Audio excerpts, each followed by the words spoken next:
오늘도 함께 해주셔서 감사합니다. 오늘의 비밀 편지 시작하겠습니다.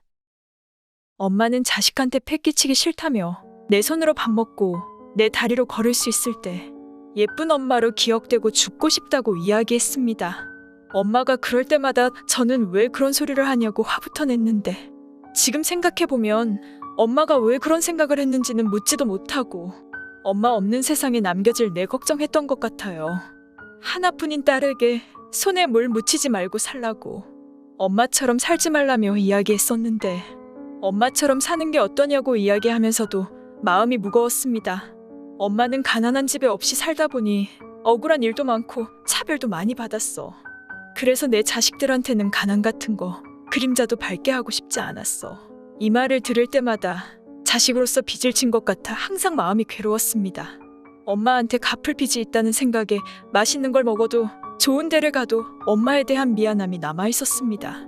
자식만은 그렇게 키우지 않겠다 하셨지만 엄마의 마음속에 남아있던 가난은 자식에게 책임감과 미안함으로 대물림되었습니다. 이런 마음 때문인지 엄마와 함께하는 시간이 좋으면서도 마냥 편할 수는 없었습니다. 엄마와의 시간을 더욱 불편하게 만든 건 잔잔한 호수에 돌 던지듯 한 번씩 나타나는 엄마의 형제들이었습니다. 외가에서 일어나는 모든 일에 장례라는 이유로 엄마는 혼자 책임을 졌지만 고맙다는 말 한 번 못 듣던 엄마. 제 결혼식에 초대를 받고도 아무도 자리하지 않았던 그날, 가족 사진 찍을 때 우리 쪽 사진 찍을 사람이 몇 명에 불과해 남편 측 식구들이 신부 측으로 옮겨와 사진을 찍어야 했습니다. 도대체 엄마를 어떻게 보면 집안의 장녀인데 개미 새끼 한 마리 안 올 수 있는지 화가 났습니다. 내 결혼에 안 왔다고 삐져서 하는 소리가 아니라 엄마를 무시하는 외가의 태도에 화가 치밀었습니다.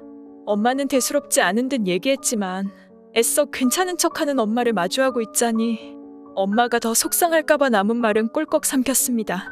엄마에게 친정을 끊어야 엄마가 산다고 말할 때마다 엄만 나에게 혈연이라는 게 그렇게 되는 게 아니라고 했습니다.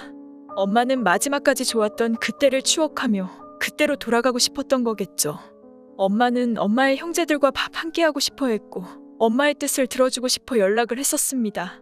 하지만 돌아오는 건 어렵다는 대답뿐이었고 엄마에게 그대로 전해야 했죠. 그렇게 각자 바쁘게 살던 외가 식구들은 엄마의 장례식장에서야 밥 함께 할 수 있었습니다. 연락을 받고 온 엄마의 형제들은 갑자기 무슨 일이냐고 어디 아팠냐며 다그쳐 물었습니다. 언제부터 그렇게 엄마 생각을 했다고 아빠 때문이냐며 말도 안 되는 억측을 하다 제가 듣고 소리를 지르기도 했습니다. 엄마는 오래전부터 우울증을 앓고 있었고 뇌출혈로 쓰러지신 적도 있었습니다. 그때도 엄마의 동생인 이모는 엄마 병문안을 핑계로 와서 자신의 전세금을 빌려달라는 말을 했었죠. 저는 아직도 생생히 기억하고 있는데 이모라는 사람은 벌써 잊었나 봅니다. 외삼촌이란 사람은 몇 년 전에 집에 찾아와 아빠에게 사업자금을 빌려간 이후로 처음 봤습니다. 돈을 갚았는지는 관심도 없었지만 장례식이 끝나고 남편이 외삼촌이 돈을 빌려달라는 얘기를 했다고 전했고 저는 그 자리에서 전화를 차단했습니다. 엄마의 사식 후제를 며칠 앞두고 보험 담당자는 엄마의 사망 경위를 재사망으로 결정지었다는 통보를 해왔습니다. 세월이 흘러도 잊지 못할 아픔을 겪고 있는 가족이지만 보험 담당자의 말이 기뻤습니다. 돈은 엄마 장례 비용을 쓸 정도에 불과하지만 그게 중요한 게 아니었습니다. 그동안 가족들은 끊임없이 물음표를 가지고 있었습니다. 한동안 바깥 출입을 하지 않았던 엄마가 왜 혼자 산에 갔을까? 동네 사람들이 약수를 뜨러 다니는 낮은 산이라 해도 엄마는 왜 갑자기 갔을까? 거기에 우울증 처방을 받은 기록까지 더해 경찰도 가족도 보험사도 그 누구도 엄마의 죽음에 대해 확실한 답을 할 수가 없었습니다. 보험사의 재해사망이라는 결정은 그동안 가족들을 괴롭히던 의문에 처음으로 누가 답을 해준 것입니다.